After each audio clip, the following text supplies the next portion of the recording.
ማይክል ጃክሰንን ዓለም ሁሉ ያውቀዋል። ነገር ግን ከልጅነቱ ጀምሮ ምን ያህል ነገሮችን እያለፈ እንደዚህ ታዋቂ እንደሆነ ማንም ሰው አስቦም ገምቶም አያውቅም። ዛሬ የእሱ ታሪክ ላይ መሰረት አድርጎ የተሰራ አንድ ፊልም ይዤላችሁ መጥቻለሁ። በ1966 ማይክል ገና አንድ ፍሬ ልጅ ነበር።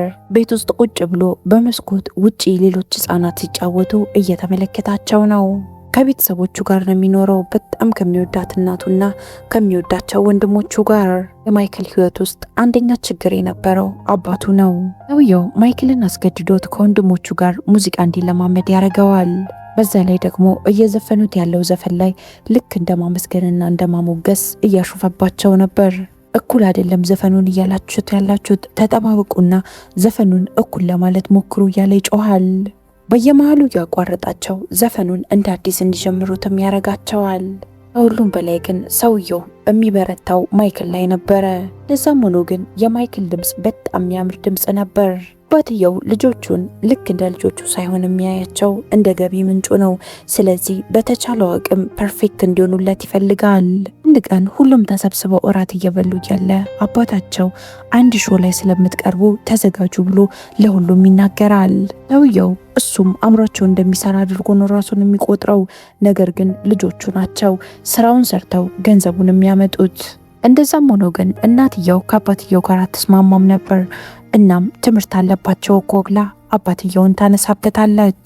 አባትየው ለነዚህ ጥቋቁር ድሃ ህፃናት ትምህርት ምንም አያደርግላቸውም፣ በተቻላቸው አቅም ገንዘብ መስራት ነው ያለባቸው ብሎ እናትየውን ጸጥ ያስብላታል።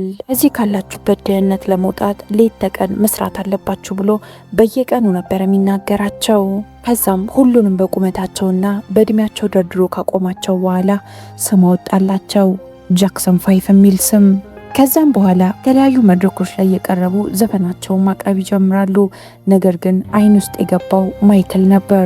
ማይክል ታናሽ ወንድማቸው ቢሆንም ድምፁና ያዘፋፈን ክህሎቱ ሁሉንም ሰው ነበር የሚያስደምመው። ታላላቅ ወንድሞቹ የተለያየ ሙዚቃ መሳሪያ እየተጫወቱ ከጀርባ ያጅቡት ነበር። አባትየው ማይክል የሰዎች አይን ውስጥ መግባቱ ያን ያህል ያስደሰተው አይመስልም። ለዛም ሆኖ ግን ማይክልን ከመጫንና ማይክል በደንብ እንዲሰራ ከማድረግ ወደ ኋላ ብሎ ማያውቅም ነበር። ደስ ሲለው ሾው አቅርበው ወደ ቤት ከመጡ በኋላ ማይክልን ይደበድበው ነበር። ወደ ቤትም ከተመለሱ በኋላ እናታቸው በቃ ጠዋት ትምህርት ስላላችሁ ገብታችሁ ተኙ ትላቸዋለች። አባትየው ግን እንቅልፍ መተኛት የለም፣ የሚቀጥለው ቀን የምታቀርቡትን ሙዚቃ ተለማመዱ ይላቸዋል። ማይክልም በጣም ደክሞናል፣ እረፍት ያስፈልገናል ብሎ ለአባቱ መልስ ይሰጠዋል። ሌሎቹም ማይክል እውነቱን ነው እረፍት ያስፈልገናል ይሉታል።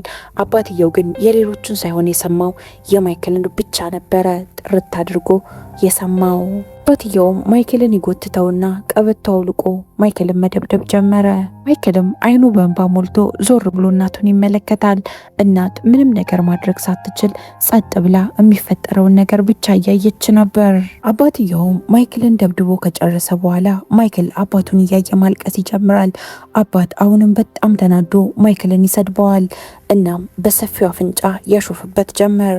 ወንድሞቹ ፊት ማይክልን ያሳጣዋል። ማይክልም በጣም ነበር የተሸማቀቀው። ከዛም እየሮጠ ወደ ሽንት ቤት ይሄድና በሩን ላዩ ላይ ይዘጋዋል። ከዛም መሬት ላይ ቁጭ ብሎ ማልቀስ ይጀምራል። ማይክል የሚያጽናናው ነገር ማንም የለም። መለስ ብሎ ማታ ማታ ስለሚያነባቸው ተረቶች እያሰበ ማይክል ራሱን ማጽናናት ይጀምራል። ተረት መጽሐፎች ላይ የሚያገኛቸውን ኃይለኛና ክፉ ሰዎች በጠቅላላ እንደ አባቱ አድርጎ ነው የሚያስባቸው። የሚቀጥለው ቀን አሁንም በጠዋት ተነስተው ትሬኒንግ እያደረጉ ነበር። አባትየው ከሁሉም ወንድሞች በተለየ ትኩረቱ ማይክል ላይ ነው ያለው። ምክንያቱም ከበድ ያለውን ገንዘብ የሚያመጣለት ማይክል ነው። አባትየው ልጆቹን በጠቅላላ አይኔን እያያችሁ ዘፈን ዝፈኑ ይላቸዋል። ማይክል ግን ቀጥ ብሎ የአባቱን አይን እያየ ዘፈን መስፈን አልቻለም ነበር። አባታቸው እንደፈለገው በየቀኑ የተለያየ መድረኮች ላይ ዘፈናቸውን ያቀርባሉ። እናት ልጆቿን በስነ ስርዓት ትምህርት ቤት መላክ ባለመቻሏ ተስፋ ትቆርጥና በቃ ባለው ነገር ላግዛቸው ብላ እሷም በሙዚቃው አንዳንድ ነገሮች ታግዛቸው ጀመር። መድረክ ላይ ሲወጡ የሚለብሱትን ልብሶች እሷ ነበረች ዲዛይን እያደረገች የምትሰፋው። ከተወሰኑ አመታቶች በኋላ አንድ ትልቅ መድረክ ላይ እነ ማይክል ይቀርባሉ። እዚህ ፕሮግራም ላይ የተለያዩ አርቲስቶች መጥተው ነበር። በአጋጣሚ አንድ የሙዚቃ ፕሮዲውሰር ማይክልን ታየዋለች። አባትየውም የእነዚህ ህፃናት ወላጅና ማናጀር እንደሆነ ራሱን ያስተዋውቃል። ፕሮዲውሰሯ በጣም ተመስጣ ማይክልን በደንብ እያየችው ነበር። የሚገርምሽ ነገር ያ ትንሹ ልጄ ነው፣ በጣም ነው መወደው አላት። እሷም ይሄ ልጅ ከዚህ በላይ መስራት የሚችል ልጅ ነው፣ እንደውም ታለንቱን በደንብ አላሳየም ብላ ለአባትየው ነገረችው። ፕሮዲውሰሯም የልጁ ታለንት ከዚህ በላይ እንዲታይ የምትፈልግ ከሆነ በዚህ ስልክ ደውልልኝ ብላ ለማይክል አባት ስልክ ቁጥሯን ሰጥታው ትሄዳለች። በ1969 የግሩፑን የመጀመሪያ ዘፈን ሪከርድ ለማድረግ ከአንድ ሪከርድ ሌብል ጋር ይፈራረማሉ። ማይክል ሙዚቃ ሪከርድ ወደሚደረግበት ክፍል ከገባ በኋላ ቀጥ ብሎ ቆሞ ሙዚቃውን ሪከርድ ማድረግ አልቻለም። ምክንያቱም ከእያንዳንዱ ዘፈን በኋላ እንቅስቃሴዎች ያደርጋል። ፕሮዲውሰሩ ማይክልን ቀጥ ብለ ቆመ፣ ዘፈኑን ሪከርድ አድርግ፣ ምክንያቱም የዘፈኑ ኳሊቲ ይወርዳል ብሎ አስጠነቀቀው። ማይክል ለተወሰኑ ደቂቃዎች ቀጥ ብሎ ከቆመ በኋላ መልሶ ደግሞ አሁንም ይወዛወዛል። ፕሮዲውሰሩ ጋርም የተወሰነ ሰዓት ከተጨቃጨቁ በኋላ በስተመጨረሻ ማይክል ቀጥ ብሎ ቆሞ በሚያምር ድምፁ የሚያምር ሙዚቃ ይጫወታል። በአጠቃላይ ዘፈኑ የሚቀዳበት ክፍል ውስጥ የነበሩት ሰዎች በጠቅላላ በማይክል ድምፅ በጣም ነበር የደነገጡት። ይሄ ፕሮዲውሰር ማይክልን አንዳንድ ነገሮች እያስተማረው ማይክል ችሎታው እየዳበረ እየመጣ እያለ አባትየው መቅናት ይጀምራል። ምክንያቱም ማይክልን የሚወስድበት ነው የመሰለው። በዚህ መሃል ጣልቃ ይገባና አሁን ልጁን እኔ ልምራው ይላል። ፕሮዲውሰሩም የማይክልን አባት እባክህ ስራችንን እንስራ፣ አርፈ ተቀመጥ አለው። ዘፈኑንም ሪከርድ አድርገው ከጨረሱ በኋላ ፕሮዲውሰሩ ማይክልን ብቻውን ያገኘውና ቁጭ አድርጎ ያዋራዋል። እኔ ያህል ችሎታ እንዳለው ነገረው። እንዳንተ አይነት ድምፅ ከዚህ በፊት አጋጥሞኝም ሰምቼም አላቅም ብሎ ነገረው። እዚህም አጋጣሚ ማይክል ለመጀመሪያ ጊዜ ዘፈን ሚክስ ማድረጊያውን እንዴት መጠቀም እንዳለበት ይማራል። ማይክል ከዚህ ፕሮዲውሰር ጋር ጥሩ ጊዜ እያሳለፈ እያለ እንደተለመደው አባቱ ስታውን ሊነጥቀው ይመጣል። እዚህ መሃል ፕሮዲውሰሩ ማይክል በአባቱ ቁጥጥር ስር እንደሆነ ያውቃል። አባቱ ሳይፈቅድና አባቱ ሳይፈልግ ምንም ነገር ማድረግ አይችልም። ማይክልም በጣም ደስተኛ ስለነበረ ከመሄዱ በፊት ፕሮዲውሰሩን አቅፎ አመሰግናለሁ አለው። ማይክል እስከ ዛሬ የተለያዩ ዘፈኖች መድረክ ላይ እየወጣ ሲዘፍን አንድም ቀን አባቱ ጥሩ ነገር ሰራህ ብሎ ታያቅም። እንዲህ እያለ ቀስ በቀስ የማይክል ጃክሰን እውቅና ይጀምራል። ማይክል የመጀመሪያ ዘፈኑን በቲቪ እንደተጫወተ ነበረ ዘፈኑ በሰዎች ዘንድ በጣም ተወዳጅነትን ያገኘው። ጋዜጠኞች በጠቅላላ ልጁ በጣም ሕፃን ልጅ እንደሆነ ሲረዱ ደግሞ በጣም ነበር የገረማቸው። እሱን ፎቶ ለማንሳት የማይሆኑት ነገር አልነበረም። 1971 ማይክል ብሬ የሚባል ሰው ይተዋወቃል። ይህም ሰው የማይክል የመጀመሪያው ቦዲጋርድ ነው። የሚገርመው ነገር የማይክል አባት በህይወቱ ለመጀመሪያ ጊዜ ለማይክል እየተጨነቀ ይመስላል። እናም ይህንን ቦዲጋርድ አደራህን ህይወትህ መስዋዕት አድርገ ልጄን ጠብቅልኝ ብሎ ነበር ያናገረው። ማይክል ይህ ሁሉ ወከባ ለምን እንደሆነ አልገባውም። ነገር ግን ቤተሰቡ አሁን የሚኖርበት ትልቅ ቤትና የሚኖሩት የተንደለቀቀ ህይወት በጠቅላላ በሱ ምክንያት እንደሆነ አላጣውም። ማይክል ሁሌም ቢሆን እውነተኛ ፍቅርን የሚያገኘው ከእናቱ ብቻ ነበረ። ለዛ ነው ከእናቱ ጋር የሚያሳልፋቸው እያንዳንዱ ሰዓታቶች ለሱ ትልቅ ትርጉም አሉት። ማይክል አንድ የሚወደው ተዋናይ ነበረ። አብዛኛው ጊዜ ከእናቱ ጋር ቁጭ ብሎ ይህንን ተዋናይ ይመለከታል። ማይክልም አንድ ቀን እናቱን ውሻ ግዢልኝ ብሎ ይጠይቃታል። እሷም ጓደኛ ነው እንጂ የሚያስፈልግ አሁን እኮ ውሻ አያስፈልግህም አለችው። ማይክል ምንም መልስ አልሰጣትም። ጸጥ ብሎ እናቱን አይን አይኗን ነበር የተመለከተው። አይን ውስጥ ምክንያቶቹ በጠቅላላ ይናገራሉ። እውነተኛ ዓለም ማይክል ጓደኛ ስለሌለው ነበረ ቤቱን ለእንስሳቶች ክፍት ያደረገው። አሁን ማይክል ትልቅ ሆኖ 20 ዓመት ሆኖታል። እናም ከአዲስ ሪከርድ ሌብል ጋር ሊፈራረም እየተዋዋለ ነበር። ሪከርድ ሌብሉ ባለቤትም ማይክልን ከዚህ በኋላ ብቻ መስራት አለብህ፣ እንደ ድሮ በግሩፕ የምትሰሩ ከሆነ ጎልታ አትታይም አለው። ማይክልም የተወሰነ ካሰበበት በኋላ በስተመጨረሻም ይወስናል። ብቻውን ከዚህ ሪከርድ ሌብል ጋር ይፈራረማል።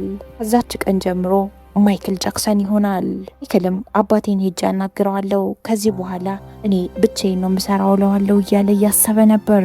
ነገር ግን ማይክል ሄዶ ደፍሮ አባቱን እንደዚህ ማለት አልቻለም ነበር። ለዚህም የማርኬቲንግ ሰራተኞቹን የኛ ሀሳብ ነው ብላችሁ አባቴን አናግሩት አላቸው። እነሱም በሀሳቡ በጣም ነበር የተደሰቱት። እነሱም በሀሳቡ ይስማሙና ቀጥታ የማይክልን አባት ለማግኘት ይሄዳሉ። የማይክልም አባት ምንም ችግር የለውም ውሰዱት፣ ግን አንድ ነገር ወቁ፣ ከወንድሞቹ ጋር ፐርፎርማንስ ባለበት ቀን በጠቅላላ መገኘት አለበት ብሎ ይስማማል። ማይክል በጣም ደስተኛ ነበር፣ ምክንያቱም አሁን ለብቻው የራሱን ሙዚቃ መስራት ሊጀምር ነው። ማይክል የመጀመሪያ ሙዚቃውን ሪከርድ ያደርጋል። የሚገርማችሁ ነገር ግን አባቱ በአፍንጫው ያሾፍበት ስለነበረ ማይክል አሁን አድጎ እንደዚህ ትልቅ ሆኖ ራሱ በአፍንጫው ምንም ጥሩ ስሜት አይሰማውም። ማይክል እንዲህ እያለ የመጀመሪያ አልበሙን ለብቻው ሰርቶ ያሳትማል። ማይክል አድናቂዎች በጣም እየበዙ ይመጣሉ። ሁሉም ሰው አልበሙን በጣም ነበር የወደደው። እናም አልበሙ በወጣ የመጀመሪያው 3 ወራቶች ውስጥ 3 ሚሊዮን ኮፒ ተሸጠ። በዚህም ምክንያት ማይክል ለተለያዩ ሽልማቶች እጩ ይሆናል። ይህ ሁሉ ስኬት ማይክልን በደንብ እንዲሰራ ነበር ያደረገው። በዚህም ምክንያት ለአንደኛው ሙዚቃ የሙዚቃ ቪዲዮ ለመስራት ወሰነ። እናም ዳንሶቹን ራሱ ኮሪዮግራፍ አድርጎ መጀመሪያ የሙዚቃ ቪዲዮውን ይሰራል። የሙዚቃ ቪዲዮ ላይ በጣም ብዙ ገንዘብ ኢንቨስት አድርጎበት ስለነበረ የሙዚቃ ቪዲዮ በጣም በብዙዎች ነበር የተወደደው። እንደዚህ አይነት ቪዲዮ ተሰርቶ አይታወቅም ነበር የተባለው። በዚህ ሁሉ ነገር ውስጥ ሆኖ ማይክል ሁልጊዜም ቢሆን ለህፃናት ሆስፒታሎች የተለያዩ ገንዘቦችን በእርዳታ መልክ ይሰጣል።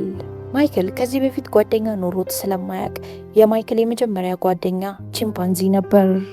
አንድ ቀን ጠዋት የማይክል ቤተሰቦች ከእንቅልፋቸው ሲነሱ ማይክል ቤት ውስጥ ቺምፓንዚ አምጥቷል። አባትየው በጣም ነበር የተናደደው። ነገሩ እንዳንተ አይነት ትልቅና ሰፊ አፍንጫ ያለው ሰው የሚያደርገው ነገር ነው ብሎ አሾፈበት። ማይክል በአፍንጫው ምንም ምቾት እየተሰማው አልነበረም። በዚህ ምክንያት ቀጥታ ፕላስቲክ ሰርጅን ጋር ይሄድና አፍንጫውን ሰርጀሪ ለመሰራት ይወስናል። የዚህ ፊልም ክፍል እንደዚህ ላይ ያበቃል። ጥሎ ማይክል አፍንጫውን ሰርጀሪ ከተሰራ በኋላ እንዴት ቆዳውን እንደቀየረ ማወቅ የምትፈልጉ ከሆነ ኮመንት ላይ ክፍል 2 ብላችሁ ጻፉልኝ። እስካሁን አብራችሁኝ ስለቆያችሁ በጣም ነው ማመሰግነው። ነገ በተመሳሳይ ሰዓት በዚህ ፊልም ክፍል 2 እስከምንገናኝ ድረስ የነገ ሰው ይበለን። እወዳችኋለሁ። Ciao.